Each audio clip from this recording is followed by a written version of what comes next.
It's kind of like someone telling you you should go to a watershed rock opera or something. But if you know me, you know that is exactly why I love it. Because with so much vying for our attention, little pop-up ads and people who want you to pay attention to this 30 seconds and these 40 words and everyone's that wanting your attention, it is people like Jeanne and people like those that we will have this season for Sense of Place who I think are really making a difference. It's thanks to them that we have the chance to learn about things that we might not ever learn about in our life ever. Because these are people who have dedicated years or decades or lifetimes to get deep knowledge about something. And then they're taking the time to share it with us. And so it's thanks to folks like Jeanne and the people you'll meet this season that we will get to learn about how a motley crew of mountain men became the Crag Rats and went on to become the oldest mountain search and rescue team in the entire country. It's thanks to people that we'll get to hear from this season that will find out why a fish is an icon of the Pacific Northwest, which we can forget that. That's a big deal until you leave the Pacific Northwest and people are going, why do you keep talking about salmon? And it's thanks to these people that we'll get to learn how someone who just wanted to be a sheep rancher went on to change the face of an entire industry, not to mention the dirt beneath her feet. So I'm very excited. This means a lot to me. And I always get a little more grandiose at the beginning and the end of the season. But I think that's what makes Sense of Place what it is. And I think it's why we've endured for as long as we have. I think that deep down, and you here tonight, and for those of you who's joined us for the past 16 seasons, know, I think that deep down, something magical happens when you take the time to really listen and learn about a place and learn about the people around you. And that when you do that, you get a sense of belonging and you feel a sense of connection that God knows we all could use, we all need. So thank you so much for being part of it tonight and helping us launch this season. The other thing we need is supporters. And we have, I think, the best. Many of these supporters have been with us for all 16 years. Many of them every year when I send the email and say, what do you think? They are immediately responsive and happy to help. And I feel so lucky that that piece of my job is actually joyful because it's a reason I get to connect with so many of you. Jeanne is gonna talk tonight about the importance of local cycles and regional systems and what it means to put good stuff back into the land that you're using. And these people and organizations and nonprofits not only represent a super varied ecosystem of the gorge, but they are all putting things back into this place.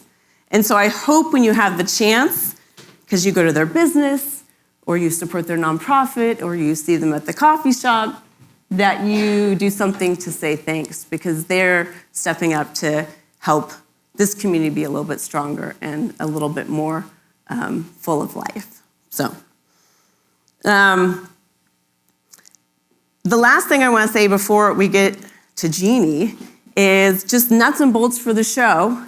We will have Jeanne, we'll hear from Jeanne, and then we're gonna have some Q&A, and I hope it's a time for us to have good conversation. Jeanne's got a hell of a lot of stories.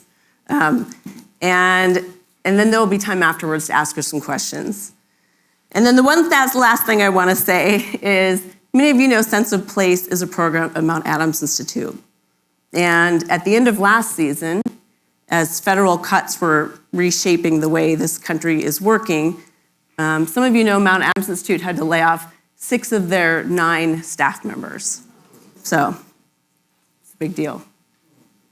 Thanks to the support of an incredible staff at MAI and an incredible community, Sense of Place, with all this local support, was able to endure, and that's why we're here. And so I hope that tonight and through this season you keep in mind that it's a big deal to have you show up, to have the sponsors. It really does make a difference because all of you and the people at home and the people who will tune in to hear Jeanne's talk in our archive from years from now get to do it because of you. So with that, please help me welcome, she's gonna blow your hair back and knock your socks off all at once, the incredible Jeanne Carver to season 16.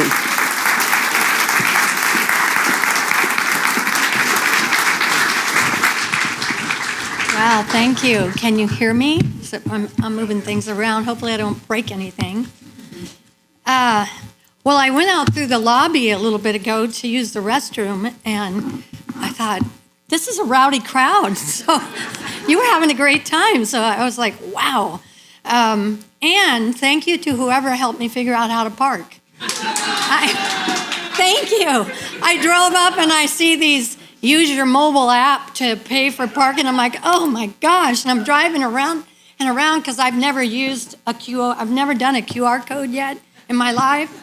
And I don't have mobile apps. In some airports when I'm traveling, you don't eat. They don't take money. you know? So I'm having to adapt to a changing world always. But some nice ladies were walking down the street. I said, excuse me, do I have to have a mobile app to pay? And they said, no, here, just push this button and you can use a credit card. So that's how I got to park the car. So thank you wherever you are. All right. I'm really honored, and I can't see you, so if I'm not making eye contact, it's because it's all black. But, oh good, my slides are up. I'm honored to be invited to speak to you this evening, and I am going to use my notes because we can't trust me what I will talk about if I don't look at the notes. I'm old enough now that I can't remember anything for 30 seconds, so I'm going to use my notes, and then we're going to be off the cuff later. But my story is one of an unexpected journey down a timeless and largely forgotten road. It's a story that many of you will relate to with its beginning on the Oregon Trail. It's a story of pioneering and resilience that continues to require those same traits today. We're still pioneering. In fact, right now, I learned today in a 45-minute phone conversation while I was driving in here that I'm now pioneering a new era of American wool globally. And it's true, we remain needing to adapt, fighting to remain relevant and sustainable as a family business and as an industry, and it only gets tougher. We talk about things like place today, because as humans and societies evolved, we got further and further removed from the relevance of place. At its core, our story, my story, is really the story of the land itself, where all life begins. Our ranch has a deep history with grazing animals, and my favorite, sheep. Sheep give us food, clothing, and shelter, all from one animal. They have a timeless importance and relationship with humans. They're the origin story of all things wool, the core fiber of our textiles since the beginning of organized civilization. My journey down the fashion road was born with the fall of America's textile industry, and alongside it, the decline of the American sheep industry. Whoops, that didn't work. Wrong button. It's kind of like the parking meter. I'll do my best. IT is not my forte. So this was my husband, Jeanne Carver, and I show you this photo because I can't tell you my story without telling his. He grew up on the Nestucca River on the Oregon coast. His grandfathers logged, his father logged, and he logged to pay his way through Oregon State University. But he always said how he hated taking down the big trees. It broke his heart because he loved them. Growing up on the Oregon coast, he and his father spent any free time they had hanging out in the Owyhee country. Many of you will know that.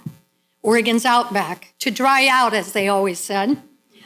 Dan loved equally the Oregon coast, the big trees, and the desert. And these experiences began two things in him: a dream to ranch in the Oregon desert, and a commitment to see the land win, no matter where he was. After college, he went off to Vietnam as a young production engineer. He was always a systems thinker. And he saw the whole, maybe because he was so closely focused on nature throughout his life, where you can't think of things separately. He saved every dollar he was paid during his 2 tours in Vietnam and came home to start a business. And with degrees in engineering and business from Oregon State, he started his own company in the Willamette Valley on the west side. And when he could afford it, he bought his first small farm to do what he loved. And as his business success eventually allowed, he was able to buy into his dream.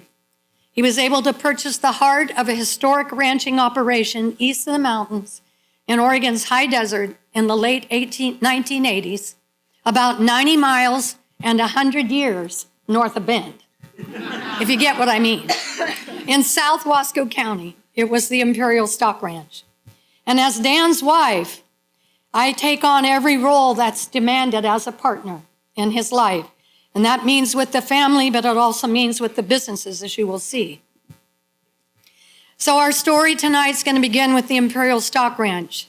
It was established in 1871 as a 160-acre homestead claim by Richard Hinton, Richard was born in an ox cart on the Oregon Trail in 1852 as his family came west. They went to the Willamette Valley because that was their promised land. Deep soil, lots of rains, not so many rocks, and you could grow anything. And they came to farm and to raise their families. And as this young man grew up, he dreamed of being a stockman, not a farmer. So at 19 years of age, he saddled his horse, loaded his pack horses, strapped on his trusty six-shooters, and came east of the mountains into the high desert country. He was one of the first two European settlers in southern Wasco County, the other being Joseph Shear. He filed on his homestead in 1871, and the Imperial Stock Ranch eventually became Oregon's largest individually owned land and livestock holding by 1900. It's produced sheep, cattle, grains, and hay throughout its history. And sheep were the greatest production focus for the first 100 years of the ranch's history. But it was the diversity that has been the key to our ranch's success and longevity. This is our 154th year of continuous operation. So as I mentioned, it has a deep history with sheep, as does much of Oregon, particularly east of the Cascades. Bands of sheep from our ranch used to trail from north of Shaniko. I'm sure most of you know where Shaniko is, right? Know where Shaniko is? So they trailed from north of Shaniko to south of Lapine and into the Cascades, where they could see the lights of Eugene from the land they controlled through ownership or lease. The sheep nibbled the yards and flowers of early day Bend housewives as they traveled to the mountains for the summer and home to the ranch in the fall. And their wool was an important commodity for the state of Oregon in the late 1800s and the first half of the 1900s, and clear through the 50s. It was one of Oregon's leading exports. Oregon was the second leading sheep and wool producing state in the United States. Merino sheep had been introduced in America as early as 1802. And the first sheep in Oregon were Merinos. The Imperial Stock Ranch, we have a long history of Merino influence in our sheep production because of the climate. It's well suited to fine-wooled sheep, high and dry. And we imported breeding stock in the 1880s, the French Merino, known as Rambouillet, crossbreeding them to build what became a new breed of sheep about 1920, the Columbias, the first breed ever developed in America and named for the Columbia Plateau, where we're all sitting tonight, the origin place, their commercial heritage of America's first breed. And then during World War II, synthetics started to be developed and rapidly following World War II. And textiles began a huge shift. And as you will see later in my story, as important as sheep were back then, they have been in all of our history of humankind for 10,000 plus years, they are equally important today. In fact, they have a critical role that we've largely forgotten. And I'm going to share the documentation of that with you tonight and why it's so critically important we keep grazers on half the earth's surface where the Creator put them. So our focus since the 1980s had been on increasing the health of natural resources. So I know I'm speaking to the choir here tonight with the folks who support this Mount Adams Institute and many of the activities here in this region. Our focus was on the health of resources, that's soil, grasslands, and water, believing the healthier the land, the healthier your harvest, which improves the economics of your operation, and it ensures your future. My husband always wanted to see the land win. From the day I ever met him, he used that phrase, and he used it till the day he died. By 1989, he had created a conservation management plan. That's what we called it back then, the late 80s. Think carbon. And we did that in cooperation with our local NRCS and Soil and Water Conservation District people, considering all aspects of this historic operation, the farming ways, the livestock practices, and we began implementing a host of changes to how things were done. And about this same time in 1990, our Fish and Wildlife Department reported that only 2 salmon had, and you mentioned salmon in the opening. Thank you. What a great lead-in. 2 salmon returned to spawn in Buck Hollow Creek in 1990. 2. What a wake-up call. We're the birthplace, our ranch, of 2 creeks. Bake Oven Creek starts on us, and Buck Hollow Creek. We're the birthplace. What we do matters, as you're going to see. And the first 15 miles of Buck Hollow was on us. The news that salmon runs in our creeks were near extinction was a huge wake-up call and a motivation to think differently. And we'd already begun on that work, but now we had greater motivation and data to help gauge our progress. And so we began the work. A comprehensive rotational grazing strategy was our number one thing to start with. Stimulating plants and then letting them rest and recover was one of our most critical steps. It was much like the herded bands of sheep in our earlier history, except now it was with fencing and rotations because of a lot of changes. If you want to ask more about that, that can be at the end. But today we had to put this system in place.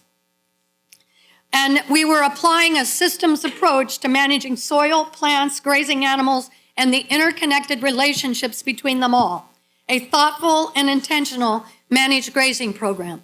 Strategically placing mineral and salt supplements. It's the chocolate, you know. They'll go where it is. So where you put the chocolate, the mineral, for me, but the salt and mineral, you know, that makes a difference where sheep and cattle and wildlife will go for salt. And off-stream water developments. We created up to 150 sediment catch basins and spring developments to allow animals to drink away from the streams, to protect the creeks and sensitive riparian habitats. Altogether, these steps were taken in terms of grazing, managing grazing animals, to better manage forage and soil health, conserve and improve water, and of course, facilitate all species, habitats for all species. We also farm. We farm about 4,000 acres of cropland, and we use no irrigation. It's all dry land farming. You live with what nature gives you, okay? Out there, it was always said we got 8 to 10, not like you get here.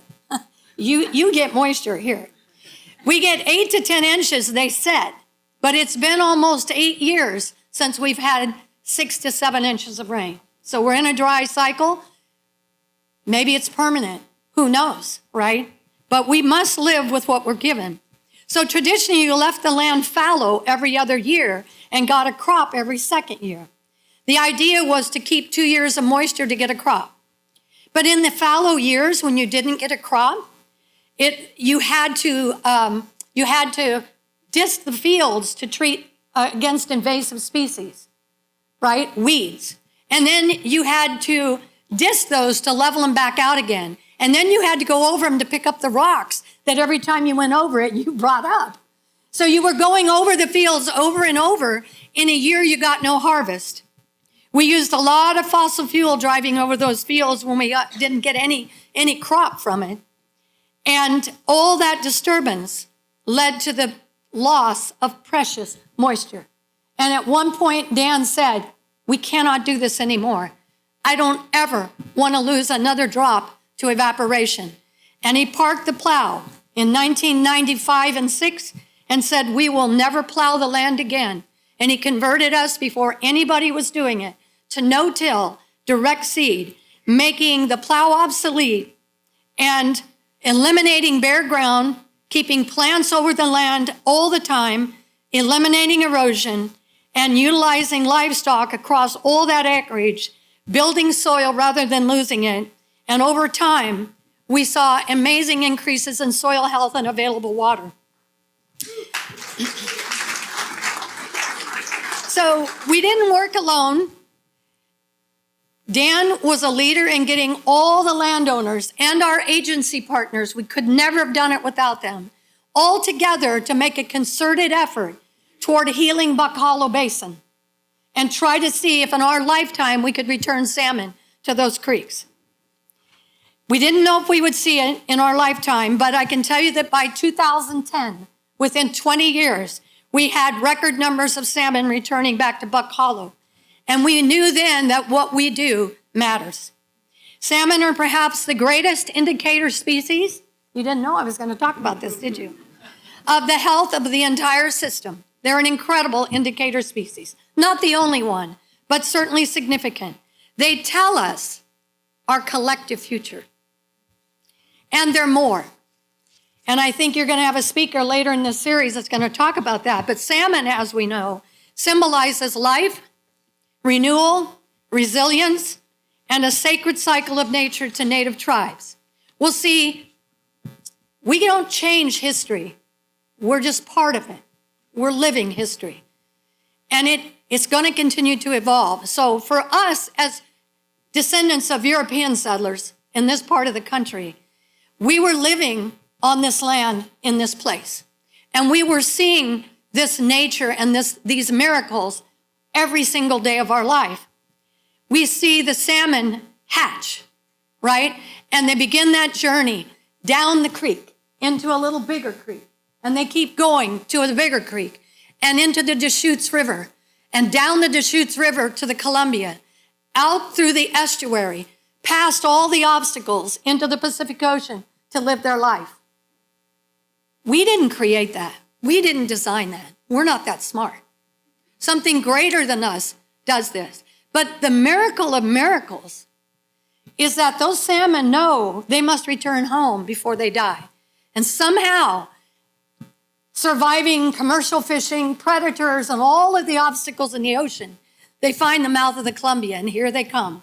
Back up through the estuary, up the river, past the dams, more fishermen, more predators. They find the Deschutes, up the Deschutes to the mouth of Buck Hollow, and home to the ranch to spawn and die. What we do matters. You can't not honor that, right? You can't do what we're called to do. And so, I don't know where I am. Look back at my notes. It's a powerful story of place.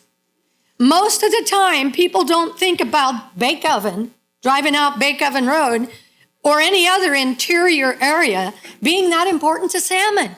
But we're where they're born and where they die. And it's a powerful story. The Buck Hollow project that we were involved in to return salmon home inspired a model for a statewide plan later across Oregon called the Oregon Plan.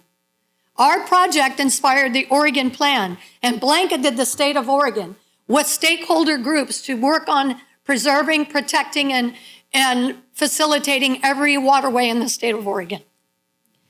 So that was our focus. And now we're going to go into wool. But see, you can't talk about, I can't go into New York City or Italy and tell the story of wool without telling the story of the soil, the grasslands, and the role of sheep and grazing animals. I cannot do it. Or the power of God and creation. I can't do it. So I guess this is my missions work.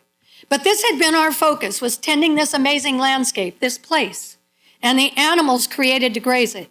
We simply carry on what those before us have established and done. What people all over the world have always done. Someone must bring the food, the clothing, and the shelter that supports the survival of humankind. But mostly today in the culture, that work is forgotten. See, we've always recognized we're temporary stewards. It's easy to remember that when you're out in the dirt every day. But it's our responsibility to do the best we can while we're here.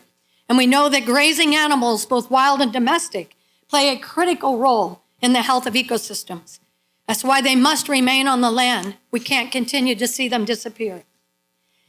As usual in agriculture, all of our harvests were sold as a commodity: grains, hay, meat, and wool. And then 1999 happened, sort of like 1990, when the salmon, only 2 came home. In 1999, for 100 years, Imperial Stock Ranch had sold its wool to the same company. And we had continued that tradition during our time, always proud to get what we thought was top market price. But that spring after shearing, this is a shearing shed at the ranch headquarters, almost 130-year-old facility. You couldn't build it today. It would cost you a fortune. It's all wood. It's incredible. And it smells so good. It smells so good. That spring, we called the longtime wool buyer after shearing because we were ready to haul wool. And we said, what's the price this year? We're ready to bring loads. And he said, I'm really sorry, folks. We're not buying. We're closing our processing here and going offshore like everybody else. We're not buying your wool. We were stunned. And that call profoundly changed our life. It brought the offshoring shift in fashion and textile manufacturing that was going on in this country directly to our doorstep with no warning. Tens of thousands of U.S. sheep producers went out of the sheep business, largely driven by that manufacturing shift. In 1970, we made more than 70% here in America. Today, it's less than 2% and still declining. The sheep industry was declining in parallel with the textile manufacturing. And by the way, that was the first industry America ever had in this country.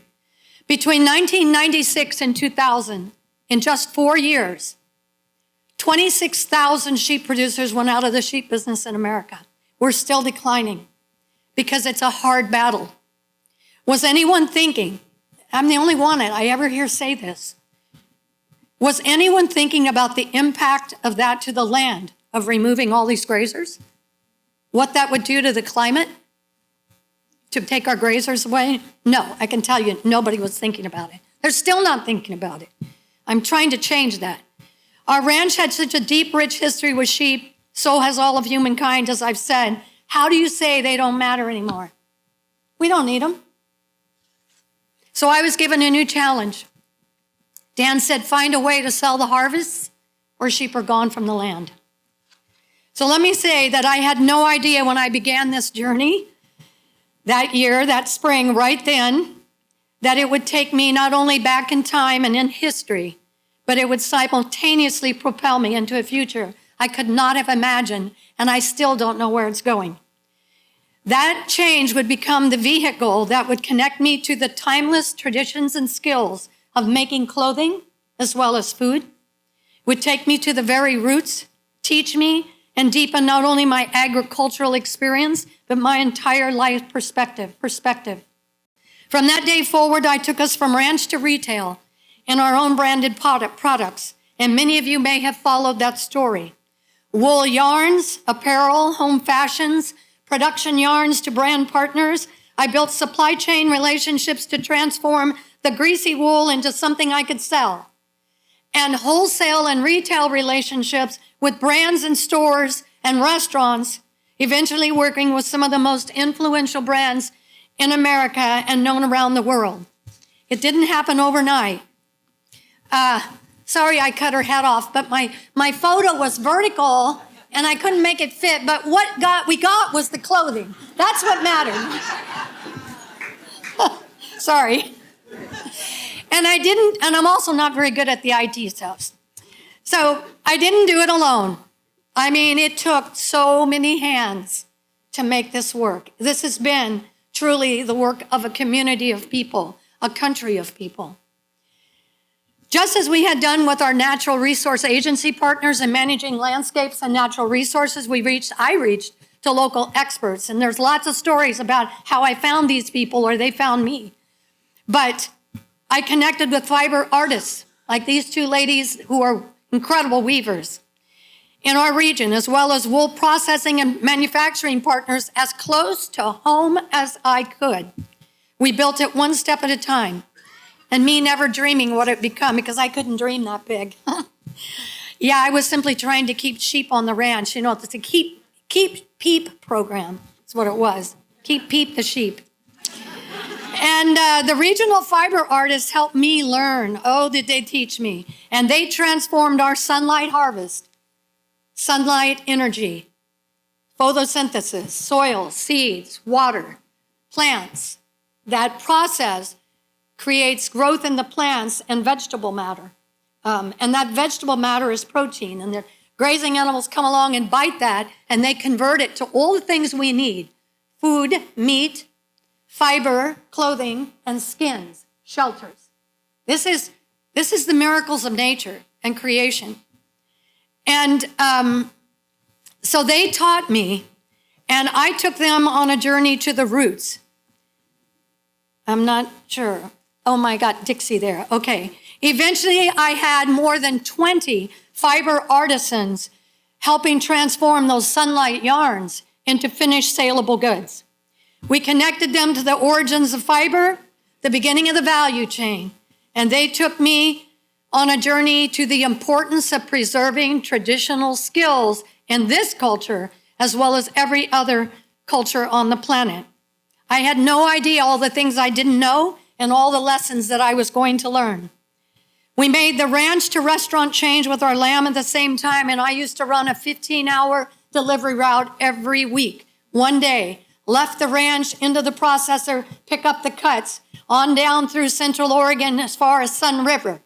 They became a huge customer. Eagle Crest. When Pronghorn opened, they had our meats. On up through Bend, over the mountain into Portland, then down the gorge to Hood River, Celilo, Three Rivers Grill, Everybody's Brewing, and on, and then home to the ranch one day. And while I was driving that delivery route, meeting those chefs at the back door of the kitchen, I was calling and arranging all the fiber artisans to meet me in the alley behind Miranda's to pick up more yarn and to give me their finished product. And it was going everywhere. I was building fashion while I was building restaurant business. People used to ask me, like when I would go to New York and meet with brands, they go, "Where do you do your manufacturing?" It's like, my kitchen, you know? I'm like, I mean, they had this idea we had some manufacturing plants. No, it was in the homes of these people around their life schedules, making great money to convert and be part of this journey, right? Okay, back to the script. Because the chefs embraced us immediately, because the food industry has always been ahead of fiber, textiles, and fashion in the where did it come from and who made it thing that you see in fashion today. They've been way ahead. I have to explain this, though. 9/11 happened. And following 9/11, there was a lot of efforts to raise funds for the children of the fallen firefighters in New York of 9/11. And so these world-class chefs came out of New York to do a fundraising event here in Oregon at Domaine Serene Winery in the Valley. Some of you may know of it. So the gentleman on the right is Andre Soltner, the most decorated French chef alive today.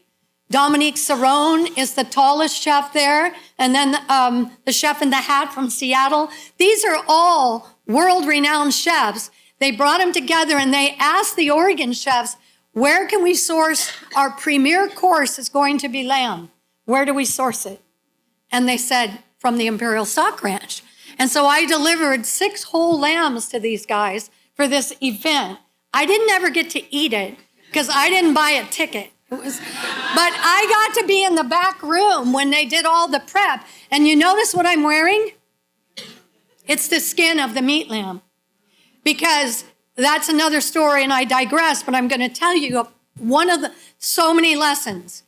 The industrial food lobby controls the offal market. All the hundreds of products in medicine and cosmetics and leather goods and all the things that come from the harvest of an animal that we eat for food. There's much value to use it all and honor the life of the animal. But when you're a small company going to a small USDA processor, the industrial food lobby fights against our ability to sell that offal into that supply chain. They cannot. And it goes in the garbage and it's wasted.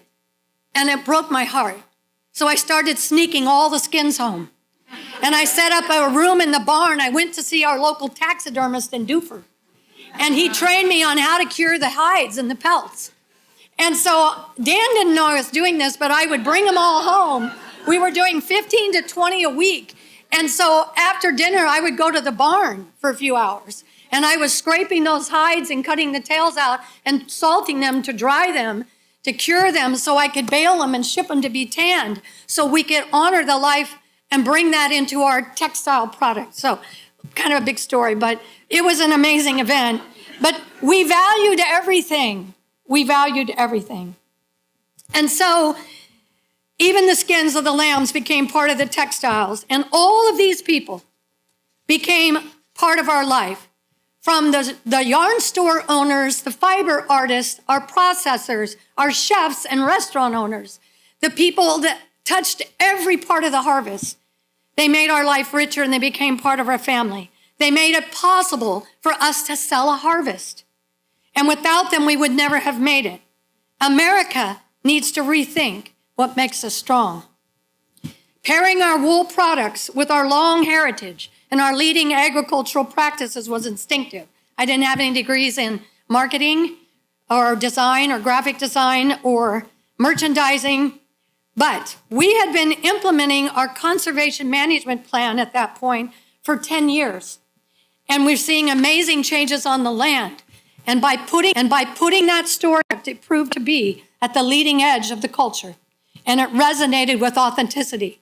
We brought traceability and connection back to the product. We were building a brand too, but I didn't know it. Everyone was involved, from the hands on the ranch, everybody in our family, every ranch wife, local artisans, photographers, models, print companies, my post office said I was keeping them open. The UPS driver, he loved our project. In fact, our UPS driver retired, and then when we got named as Ralph Lauren's face of their Olympic uniforms the first time they made them in America for 2014, he called me up and he said, I want my job back. I want to be part of this. I was busy telling our sunlight story. That's what I did. I told the sunlight story I already shared with you of land and grazing and the gifts of creation and how sheep transform that plant protein into the things that have given us life for 10,000 years and how we are called to honor that. We cannot forget it. We cannot forget how important the land is. It's the source of life and how all the things that give us life come from that. And there's a process to it that today we've forgotten, we don't value, and that has to change. And so today, most everybody is so disconnected from the place where food and fiber come from. And their lives are so separated from everything except the store shelf. But today it's not even that, it's just the delivery truck. They don't even have to go to the store. Did you know that? Did you know you can order everything online and get it delivered, including groceries? It's amazing. But this is this affects our perceptions, our choices, and our votes. And it's a powerful coloration of our experience. We were drawing so many visitors, including crafting enthusiasts. I had yarn at about 500 stores across America at this point. Everybody was knitting at home with our sunlight yarns, right? And they wanted to come for a visit. We became the site of the original destination experiences for Vogue out of New York. Retreats with world-class instruction in textile arts. That's Nikki Epstein right there with a bottle in her hand and a cowboy hat, which everybody got who came. She's from New York, one of the most famous knitwear designers we've had out of this country. And they were immersion experiences with a combination of history, progressive agricultural practices, sheep, dogs, horses, cowboy culture, instruction in fiber arts, great culinary experiences, and fiber shopping all in one. We took people to the roots of food and fiber, connecting them to our work in an intimate way. They had the run of my home, right? And more importantly, we connected them to their own histories with agriculture. And I took our story on the road, including the sheep. It's a real experience to drive through a drive-up window at a fast food restaurant with sheep in your lap. It's really entertaining. Now, why would I go through a fast food restaurant? Because you can't leave the sheep in the car and go into a restaurant and eat. But we went out to numerous events, in support of our retail partners who were part of our family. Our family kept getting bigger. It's important to know that I didn't plan any of this. I didn't have a business plan. I was not a wool expert. I didn't know what retail and wholesale were before I got into this. I didn't know what a margin was. And I was not only not a fashion designer, I didn't even know how to knit. Everybody assumed I knew how to knit. Didn't. But the biggest thing going for me was that I didn't know I couldn't do it. I didn't know that. So I pressed on. I mentioned earlier to Sarah, I was a hurdler in college, Division I. I'm fiercely attack obstacles. And I think that's what I did. So when people told me that wool has no value back in 99, you may as well throw it away. Oh, and by the way, we can't make anything in America anymore. It made me really mad, made me angry. And I guess it was the motivation to prove them wrong. Because after all, these gifts of creation, of place, they have provided us life since the beginning of time. It's the story of the land itself. And so I developed yarns, home fashions, knits, full blankets, from throws to king-size bed blankets, woven, same thing. Blankets and constructed throws and pillows out of the skins of the market lambs. And apparel. We had our own apparel in stores.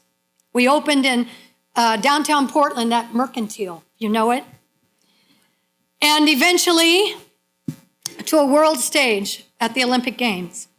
In 2012, this is 13 years of me working my heart out. 13 years. We came in during harvest, August, the London Olympics going on. 15 phone messages. I make Dan his lunch. He always sat in his chair, pushed back in his recliner, had his lunch and watched MSNBC. He wanted to follow the stock market, right? Going across the bottom of the screen. Then he would have a nap, 15 minutes, and then back out the door. I took my sandwich out on the back steps and sat on the steps where I could answer all the phone messages and not disturb him. And so I'm calling back these 15 phone messages, and one of them was a product development researcher for Polo Ralph Lauren in New York. And I was like, what? He said, I'm with Polo Ralph Lauren in New York. I said, how did you find me? He said, well, we've been researching American yarns and you keep coming up. And I said, you're really with Ralph Lauren? He said, I'm sitting right here on Madison Avenue. Of course, I'd never been to New York in my life, you know. And I said, well, that's amazing. I'm sitting outside right now. In fact, can you hear the sheep? I transported him. Later on, I got to meet him and see his office. He worked in a cubicle, no windows. He barely had room for a chair and a workspace. And it was stacked floor to ceiling with fabrics and swatches and yarns. And I came back, I said, did you hear them? He said, that's amazing. And I said, no, it's amazing you're calling me. And I sold my heart out for 45 minutes. I told the story of soil and salmon and plants and sheep and sunlight and why this matters. This matters. And the next day, you see, because for so long I had hoped somebody would come down the dirt road and see who we are, see us, actually see us, who we are and what we do and why it matters. Somebody with the power to influence, because I was just a voice from the desert, the wilderness. Who's going to listen to me? I'm a ranch wife. You know, what do I know? What credibility do I have? Well, they were the ones. And they not only bought our wool and put it on the opening ceremony uniform for Team USA, they told our story. They made a film. They sent a team for a week. I housed them, fed them. I was their chore boy. We got the film done. I get the horses in, make the dogs show up, the cowboys. I mean, you know, I was actually their producer. They didn't know it. But for our work in reconnecting brands and consumers to the source of their food and textiles, we were awarded the Agricultural Connection Award in 2014 because when Ralph Lauren tells the world, it changed the credibility of our story. They changed our life forever. They changed our life forever. I received an Orchid Award from the Portland Business Journal for Women of Influence and was named one of 9 female farmers changing the fashion industry by the Pratt Institute of Fashion in New York. This were beyond anything we had dreamed. I only wanted sheep to remain on the land. So in apparel and textiles, we all know there's been this giant shift. I've been talking about it. From local, regional, or certainly domestic supply chain models to a global one. This is what's happened over time. And it's been driven by the desire for profit. It's been driven by profits. And that growth and shift has created the disconnect between products and place, as well as the processes of how the harvest becomes a product and the people with the skills to make that transition. With this disconnect, we diminish the importance of place and the motivation for stewardship that connection to place inspires. We've been left with anonymity, which contributes to devaluing the product. We've trained society well. I want it as cheap as I can get it, and I want it tomorrow. That's what we've trained. I want it now. Doesn't matter what season it is. I can have strawberries year-round or apples. We can do that now, right? But what does it cost us? And it breeds distrust in the companies that make and sell the products. But the greatest result, in my opinion, has been what the massive global manufacturing and shipping and disconnection has done to the degradation of resources with resulting climate impacts. So, Ralph Lauren had told the world about us. Everybody was calling. It was when I ceased social networking. 30-some thousand emails came into my inbox when Ralph Lauren launched our story. It's paralyzing. I'm telling you, it's paralyzing. And many brands came, many were calling.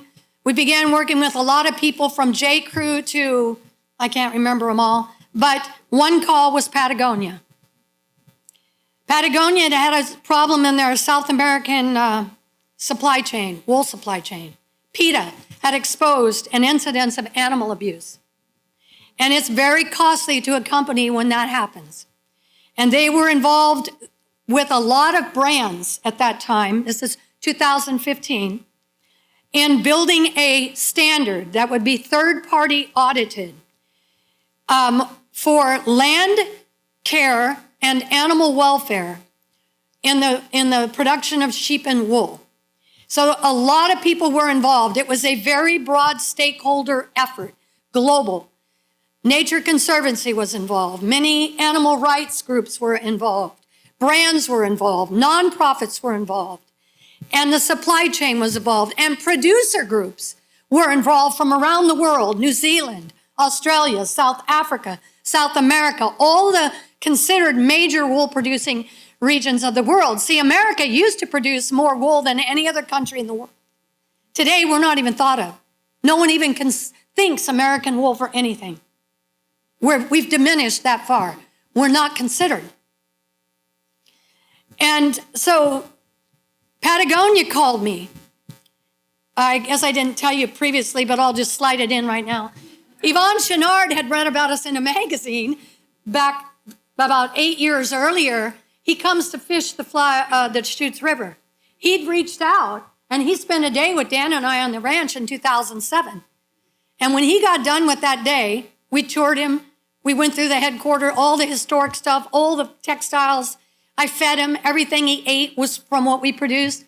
And he stood out front before he left, and he said, I've always believed revolution starts at the bottom. And Jeannie, I think you're the beginning of a new one. Of course, then the economy crashed in 2008, right? So everybody just worked into a survival mode. Now, 8 years later, I get a call from Patagonia. And they want to rebuild a wool supply with us, but they said, for us to buy your wool, we need you to be third-party audited to this new standard. And I said to Dan, do we want to do this? And he was a very kind man. He was very smart. And he was a man of few words. But he was sitting in his chair having lunch when I approached him about this, like he always did. And he just listened to me talk about what this would mean. And then he said, we have everything to gain and nothing to lose. We have no reason to fear it. Do it. And done. End the conversation. So we went down the road. And I guess I should tell you that these standards are being brought by a nonprofit, a global nonprofit called Textile Exchange, headquartered in the United States. Its entire existence is to improve the sustainability of fashion and textile manufacturing, an industry that is the second leading polluting industry on the planet. And the Textile Exchange standards focus at the raw material level, where cotton is produced, and tencel, and wool, and all the fibers, because that is a place where a lot of environmental impact can happen, positive or negative, right? So this is their focus. The size of the fashion and textile industry, if you don't know, is staggering. It is a $2.4 trillion industry. Automotive is $2.2 trillion. And consumer electronics is 1.2. So it's twice as big as consumer electronics. But the fashion industry is the most fragmented, and it's absolutely critical we improve the footprint of that industry. And it begins with transparency and traceability so you can start making changes on that supply chain. So when the standard launched, it's called the Responsible Wool Standard. It's a global standard. This was now 2016.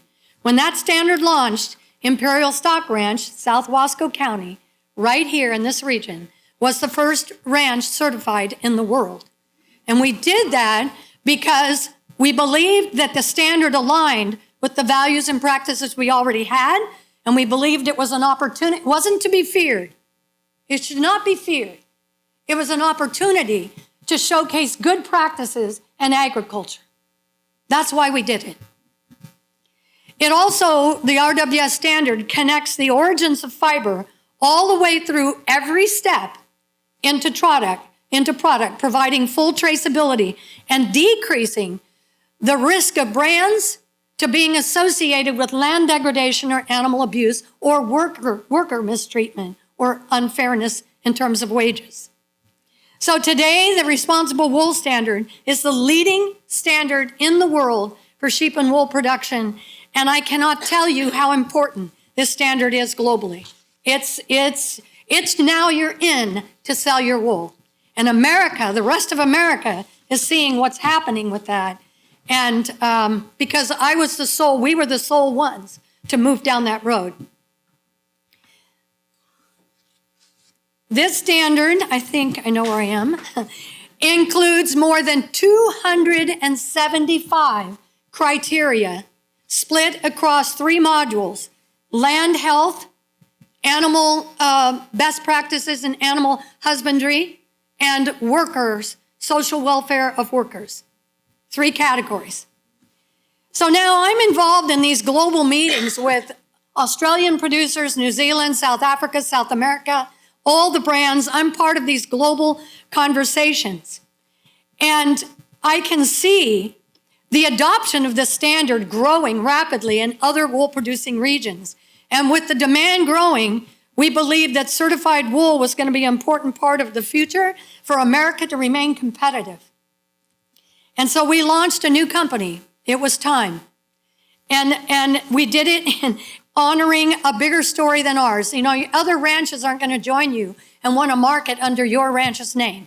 You know, everybody has their own pride in their family operations. So we wanted a name that would be a broader name. And of course, we had Shanico right there 12 miles from our ranch headquarters. That was the wool capital of the world in 1901. It was a railhead and a regional shipping center. And you can replicate that story all around this country and the globe. And so Shanico Wool Company was a natural name to expand our work. So we founded Shanico Wool Company in 2018 to scale the supply of RWS wool produced in the United States. It's not a co-op. It's not a collective. It's privately owned and operated by me, making us very different It's the only private RWS farm group in the world. Every other group I compete against is a corporate, global wool trading organization or corporation. So Shanico Wool is continuing the strong relationships that we built within the U.S. textile industry, scaling more wool to put through our U.S. partners to make things in America. And it's also continuing that legacy in resource stewardship across a broader piece of the American West. And this, of course, is in 2022. So in 14 and 18, it was Imperial Stock Ranch wool in the Olympic uniforms. By 22, it's now Shanico wool. So it's us and this growing group of ranches that I'm buying their wool once I get them into my group and certified. So I'm building the relationships within the U.S. manufacturing sector. And see, nobody else in America was certified to the RWS. But now they could see what was happening. The brands were demanding it. So now our wool scouring and combing got certified. Spinning mills got certified. Dye houses, weaving, knitting.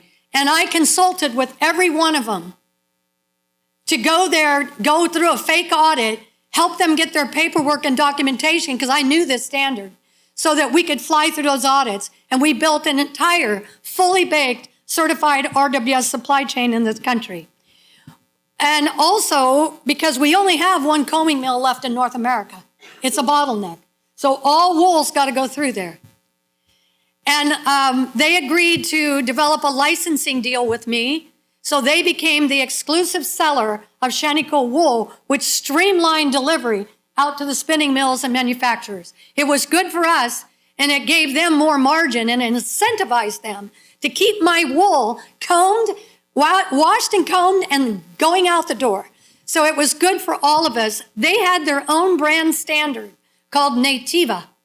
And so we said, I wanted to be a good family member. So we got certified to their standard, Nativa, and we actually qualified as Nativa Regenerative. So today, Shanico is made up of 10 ranches and growing. You know, we aren't even going to talk about these guys, but I would just say this. These are livestock protection dogs, guardian dogs. No rancher in this country today can raise sheep without them. They are an amazing, amazing animal. And it's nature at its best. They live with the sheep, protect the sheep. It's a non-lethal answer to the predator issue. But we have 10 ranches, and collectively, and actually it's gone up since I didn't edit my slide, we're grazing and managing 3.8 million acres in the West today. And we're sharing, it's amazing. It's amazing. We're sharing 600,000 pounds of merino and merino cross wool. We're the only company, Shanico Wool is the only wool produced in the U.S. and all of North America that meets these leading third-party standards. And the ranchers are receiving a 20 to 25% premium for their wool, supporting their families, their communities, and our U.S. manufacturers. We're grazing in 7 states, and the large Western wool warehouses serving those states are also certified under Shanico Wool because it's critical to traceability and content claims that the brands are requiring. Our wool is, if you know anything about microns, from 16, which you can make underwear out of, to 25. The lower the number, the finer the wool, the softer the hand feel next to skin. The higher the number, the coarser the wool, the more suited to other things, outerwear, socks, or carpeting, right? All wool is good wool. You just need to match it, the quality of the wool, to the use.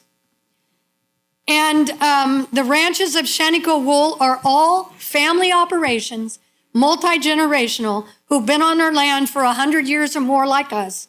All of us putting the health of natural resources as the focus, because really that's required under these standards. So up to now, we had our observations. I mean, and there are many of you in here maybe in agriculture. If you've been on your land for many decades, You can tell if what you're doing is helping the land improve or not. Observation is valid. It has value. It means something. But it is hard to work today with strangers and customers on a handshake, right? People want proof. And so, but up to now, we had our observations, we had yield data, we had species counts, we had resource agency testimony, we had certification to the 2 leading third-party standards in support of our work. But we had never formally measured the environmental impacts of our ranching operations. Nobody ever asked us to. Nobody ever thought about it. But I was starting to get pressure. And here's how it happened. Winter of 2019. I'm talking to a brand in California about being their wool supply. And they said, why should we use wool in the first place? Livestock agriculture destroys the soil, pollutes the water, and puts methane in the atmosphere. That's a knife in your heart. And it pisses you off. I stumbled around and I was getting really hot. And, you can feel that heat creeping up the back of your neck. But this is a person in a cubicle in a high-rise in the city, and they are so removed from agriculture, it's not their experience. They only know what they think or what they've heard. But I didn't have enough of the right answers. I had certifications and all the things I just told you, but I didn't have proof. And when we got off that phone and I didn't sell her, I knew that it was time to measure it. I wanted to know. At the end of the day,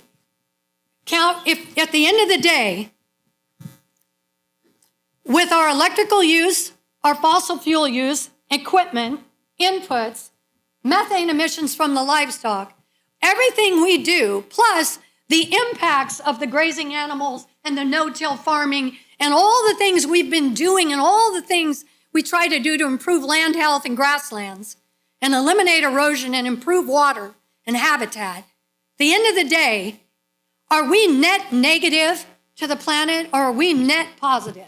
What is the answer? And in fact, can you even measure it? I didn't know. And so I started asking questions. And in April, I found a scientist who brought a team of scientists, Oregon State University. I ended up with 5 PhDs in soil and range. Dr. John Talbot has a lifetime. He came off of ranching in Wyoming, big grazing and farming outfit, much like us.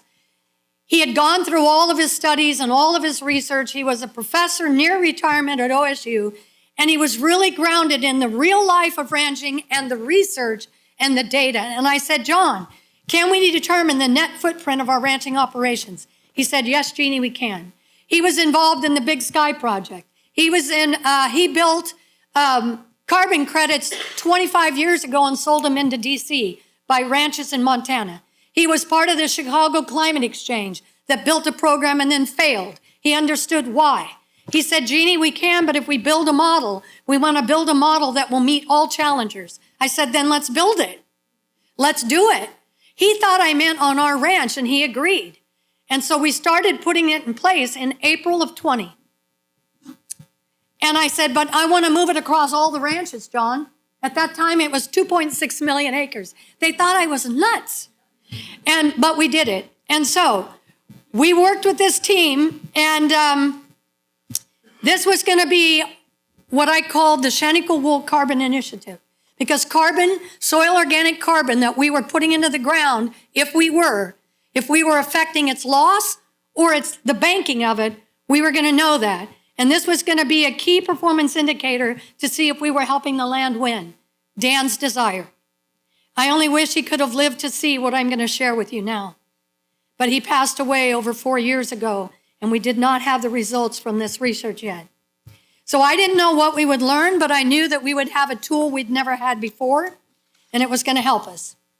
So the goal was to determine the ecosystem and climate impacts of every ranching operation with carbon as a key performance indicator, plus all the collateral benefits. And therefore, we would have the aggregate impact of the Shaniko wool supply. At the heart, we would know what is the impact to place where food and fiber are produced, because it affects every one of us here. And so our carbon initiative had peer scientific review and third-party verification of the research model, the sampling protocols, the data analysis, and the findings. Here's what some of the things that we know. If we are improving our soil carbon stocks significantly over time, additional positive benefits include increases in soil organic matter and nutrient availability, increased water infiltration and holding capacity, improved habitats and biodiversity, resilience to weather, and disease resistance. If our data were to show improving carbon storage, then truly we would be building more resilient systems through regenerative management and practices. In fact, it would be a proof of whether or not we're regenerative, instead of just talking about it, which everybody is today, and it's just a list of practices. You don't know what you've got until you measure it. And so this was the model. I'm just going to kind of flip through this part because I don't know how I'm doing on time. But data points, all about where those are located and how many to make us credible and how you cite them. The field sampling, we're collecting soil data, samples down to 60 centimeters every year, plus biomass clippings at those points, plus tracking nitrogen and moisture, plus using the leading computer models, well, I guess that's, well, somewhere, to determine, we have to do all the emissions calculations. We're analyzing soils in one lab, biomass in another. You have to do all of the analysis of the data and organizing the data, summarize your findings, and get third-party verification. So we're out doing sampling, and as an example,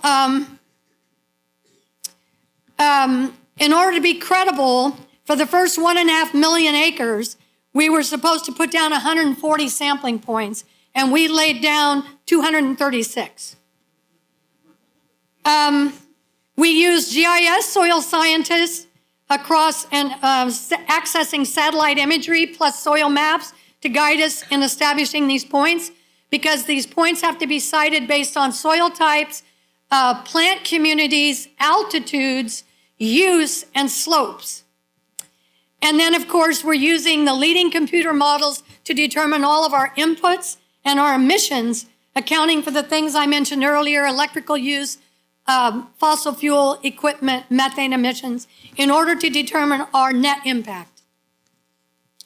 And I can tell you with our preliminary data after the first 4 years, 3 years of data following the baseline year, from just our ranch in South Wasco County, is what I reveal to you here, was that the net impact on a high desert operation, 154 years of continuous management by European man, and producing food, delivering food and fiber into the market every year in support of all of us, we're adding 1.86 tons of carbon into that acreage each year on 32,000 acres, which is 60,000 tons of carbon we're banking, which means we're removing 218,000 tons of CO2 a year, one ranch, the smallest in my farm group of 3.8 million acres now. This is totally amazing. And when you start graphing it, you can look at the green bars. Each year we were showing these increases. This is something that proves your observations. And there's nothing that can motivate you greater than this data. Our son, who's now running the operation, he never cared about the RWS. He didn't really want anything to do with the brands and where we were selling this in this direct marketing. His passion is the land and the animals, and it should be, because he needs that passion to be able to be in this industry. It's hard. There are no days off, really. and it's forever, you know? It's your life. Actually, I've never known anybody in agriculture who wasn't in it because of their passion. You don't get into it for profit. It's just not that easy. And, but anyway, he gets so motivated over this, but the punchline's coming. So, I don't know what slide I'm on. I can't see the numbers. Okay, well, it's the greatest work I've ever done. Dan would be very proud of this impact to the earth. It is winning under his care and now his oldest son's care. And since early 22, in February of 2022, Ecosystem Services Companies found me. I'm not sure how, I don't remember. But I'm always telling our sunlight story everywhere I go. And now I was telling the Carbon Initiative story to measure and prove that we're not destroying the earth.